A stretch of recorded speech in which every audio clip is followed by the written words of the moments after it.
Hi guys! Maadjong uto ninyo diha mga beshi, and welcome back to my channel.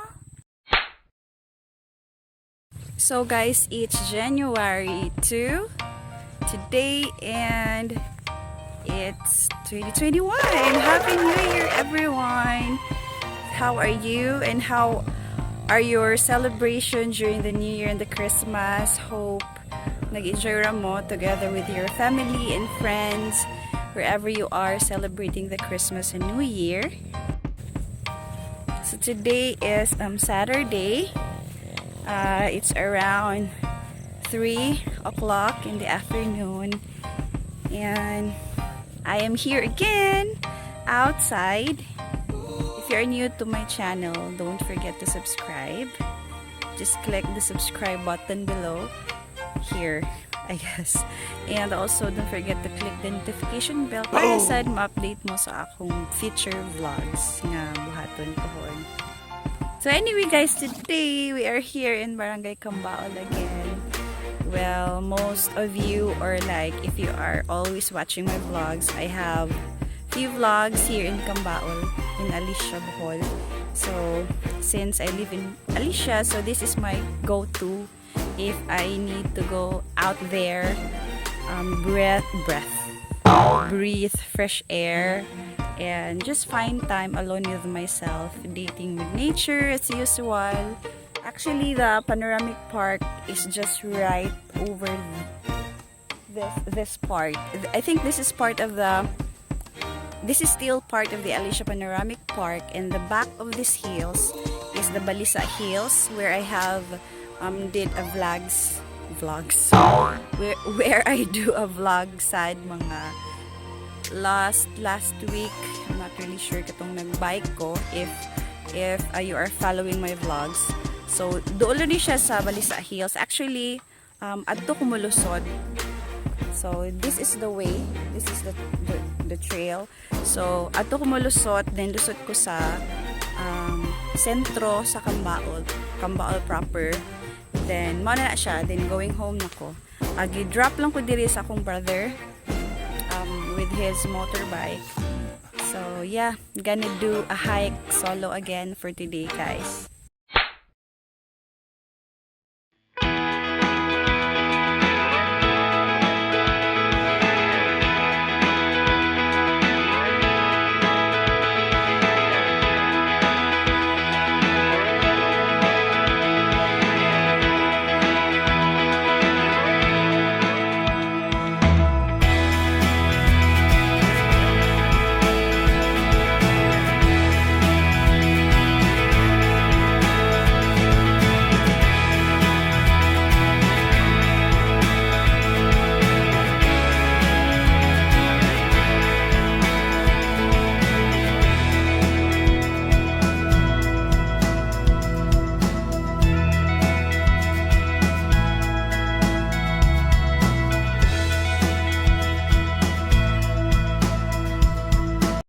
So guys, let's go and join me to this short adventure for today. So yeah, slowly starting my hike. It's just so fresh. Maka-refresh good kayo ang nature guys. So you can actually do a hike here if you want to. Nindot ni siya for beginners kay gihangat na ko. Pagkapagali ko nag-start og lakaw. Pwede ni siya for beginners. It's because dili kay siya ingan gid kahabog if like nagplan ka nga ganahan ka mag mountain climbing. So if ganahan ka mag-practice og ka nang walking og hike, this is a very good spot for you. So dili ra kay siya ingan gid kahabog. Madara, basta prepared lang ka sa imong water like that. So it's very nice here guys. Today's hike guys, perfect ra kay siya even if like I started to do it 3 o'clock, diba? 3 o'clock murag init pa man siya. But right now the weather is just good, though it's a little cloudy, you see, but dili kay rata super hangaton kay dili man siya init. And it's cloudy and windy at the same time. Yeah. Ta-da! Just starting the hike, guys. Actually, it's been a while since I do hiking like this. So, mo nang murag dali ako gihangat. Yeah, taon-taon na siya kuha. Wala ka hike. So now, nag-stick gid sa kong mind na ganahan gid ko mag-hike, guys, kay it's been what I'm love doing. Yeah, and it's a one way of refreshing my soul. Yeah. Like what I've said you earlier, kini siya part ni siya sa Alicia Panoramic Park. Ang pinaka-peak yun is mo to siya. Right over there. Wait. To i-zoom. Yeah, so mo na siyang peak sa top. Diha siya na part. So usara ni siya sa hills nga tong makita if matungtong na ta dito sa ibabaw.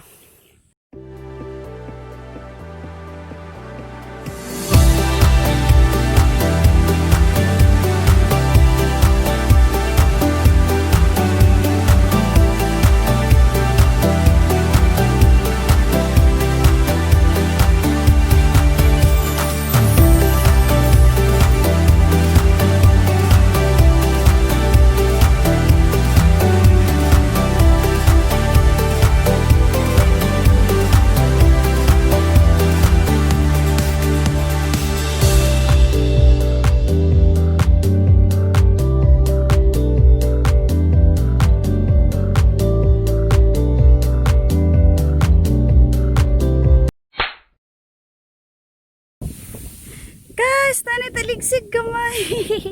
Anyways, just taligsik.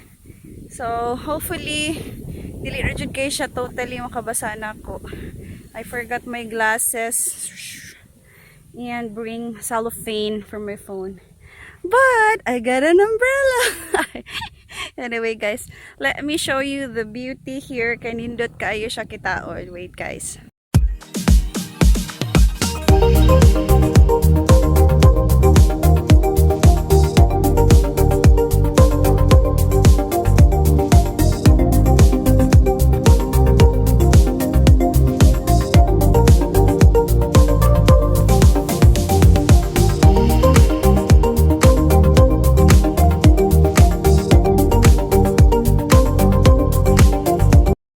Isn't it nice?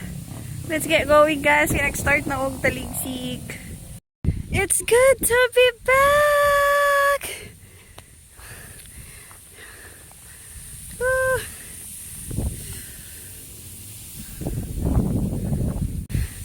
So guys, diri me before katong join ko og trail run.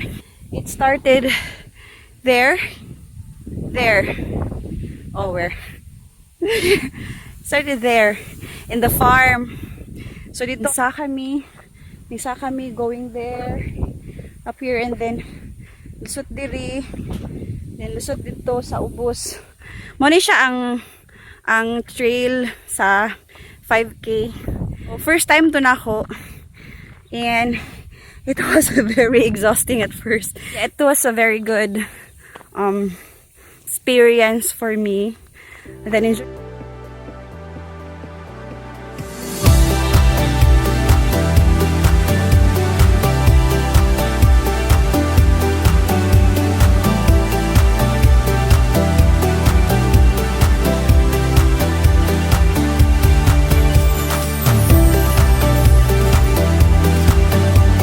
It's just kept going, guys, para di ta maabtan og kusog na ulan.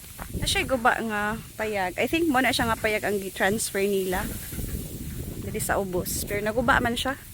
It's because of the strong winds, maybe. That's why it was destroyed. Yeah. So let's keep walking because the drizzles kept stronger and stronger. Yeah. So we're on halfway on our trek. guys, and so far so good. It's really not very exhausting. It's because of the overcast weather we have. So okay ra siya, niya hangin sad siya. So dili ra kaayo hangat. Ang hangat ra dito sa first ascend na to kay medyo steep ang iyang trail ba, pero madalag hapon. So safe ra sad siya diri i-trail kay nagid siya i-establish nga agianan. And always observe the mountain climbing sana siya rules. So dili ta mahugaw-hugaw. Let's keep our garbage on our bags. Let's not throw garbage all around, you know. So to always keep our environment clean, our nature clean. So let's be respectful towards nature and the environment. So this part, guys, medyo taas ang sagbot. The grasses are quite tall already. I did some productive activity today by coming here. So I hope you do too, guys. And yeah, it's because of the COVID, so all of the travels are very limited lang. So it's really hard to travel nowadays. So this is one way to satisfy my laagan spirit. Yeah, so and I know we all miss go on traveling and all of this stuff, adventures, discovering new places nga wala pa nato naadto, but then I still feel blessed that I have this kind of place. So I just wish you all, guys, a happy new year, and let's look forward for this year and pray that everything will be better. So I just really hope, guys, you enjoy my vlog today, even it's just a short one.